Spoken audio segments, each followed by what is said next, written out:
Hello बच्चों, कैसे हैं आप सभी। होप करती हूँ कि सभी बहुत अच्छे होंगे। और इस वीडियो में हम देखने वाले हैं रेन ऑन द रूफ के क्वेश्चन आंसर। तो चलिए शुरू करते हैं फर्स्ट क्वेश्चन के साथ। what do the following praises mean to you। मतलब ये जो प्रेजेस दिए गए हैं इसका आपके लिए क्या मीनिंग है। डिस्कस इन क्लास में डिस्कस करना है। तो चलिए देख लेते हैं। ये हो सकता है आपके एग्जाम में पूछे। Humid shadows. तो ह्यूमिड शेडोज क्या होते हैं। It refers to the dark cloud, मतलब जो काले बादल होते हैं। विच ब्रिंग रेन, जो रेन मतलब जो बारिश करते हैं, इनका मतलब यही होता है humid shadow. Starry spheres. Starry spheres का मतलब होता है it refers to the night sky, मतलब रात का जो बादल होता है, मतलब जो हमारा स्काई होता है, आसमान होता है, which is full of stars. और जो मतलब रात में जो हमारा आसमान में बहुत सारे स्टार्स होते हैं, तो उन्हीं को कहते हैं हम starry spheres. What a bliss. It refers to the poet who feels very happy, मतलब वो पोइट को रिफ़र कर रहे हैं जो बहुत ज़्यादा खुश है। व्हेन ही लिसन, जब वो सुनते हैं, टू द रेन ड्रॉप्स की आवाज़ जो है वो सुनते हैं। तो 1000 dreamy fancies into busy being start. It refers to the thoughts, मतलब ये उन थॉट्स को रिफ़र करता है ऑफ ओल्ड मेमोरीज, जो पुरानी यादें हैं उनकी। इन पोइट्स माइंड, मतलब जो पोइट्स के दिमाग में पुरानी यादें जो हैं ये उनको रिफ़र करता है।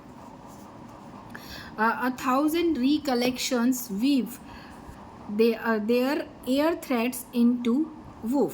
इसका क्या मीनिंग है। जस्ट एज इन, मतलब एक किसको रिफर करता है। जस्ट एज इन वीविंग, मतलब एक बुनने का जो वो होता है कि the poet also feels as if his old memories are being woven, मतलब वो पोएट जो है वो ऐसा फील करता है कि उसकी जो पुरानी मेमोरी, पुरानी जो यादें हैं वो भी बुन रही हैं, मतलब वापस से मतलब वो कहते हैं ना कि मतलब याद आ रही हैं, उस तरीके से शुरू हो रही हैं।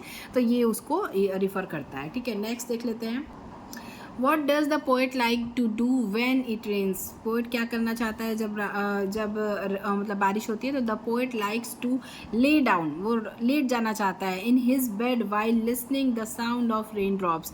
और क्या करना चाहता है, वो जो रेन ड्रॉप्स की जो आवाज़ होती है, जो मधुर आवाज़ होती है, उसे सुनते हुए वो बेड पे लेट जाना चाहता है।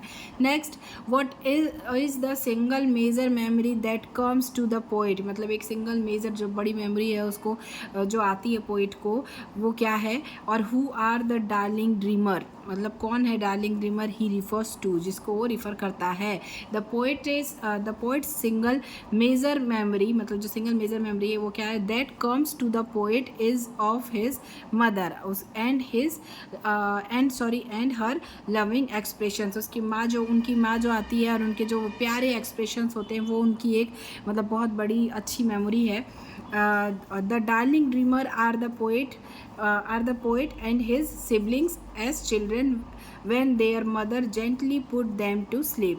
मतलब वो डार्लिंग ड्रीमर्स वो हैं जो क्या है, पोएट एंड वो खुद पोएट एंड हिज सिबलिंग्स, मतलब उसके भाई बहन, एज चिल्ड्रेन जब वो छोटे थे। तो when their mother, जब उनकी मम्मी जो है वो gently put them to sleep, प्यार से उन्हें सुलाती थी। ठीक है, next question. Is the poet now a child, मतलब क्या आज भी पोएट एक चाइल्ड है। Is his mother still alive, क्या उसकी माँ जिंदा है। तो no, the poet is not a child, poet जो है वो चाइल्ड नहीं है। His mother is no more, उनकी मदर अब जिंदा नहीं है। तो ये सारे क्वेश्चन आंसर हो गए। अगर वीडियो पसंद आई होगी, हेल्पफुल लगी होगी, तो वीडियो को लाइक कीजिएगा, शेयर कीजिएगा। चैनल पर नया है तो चैनल को सब्सक्राइब जरूर कर लीजिएगा। Thanks for watching.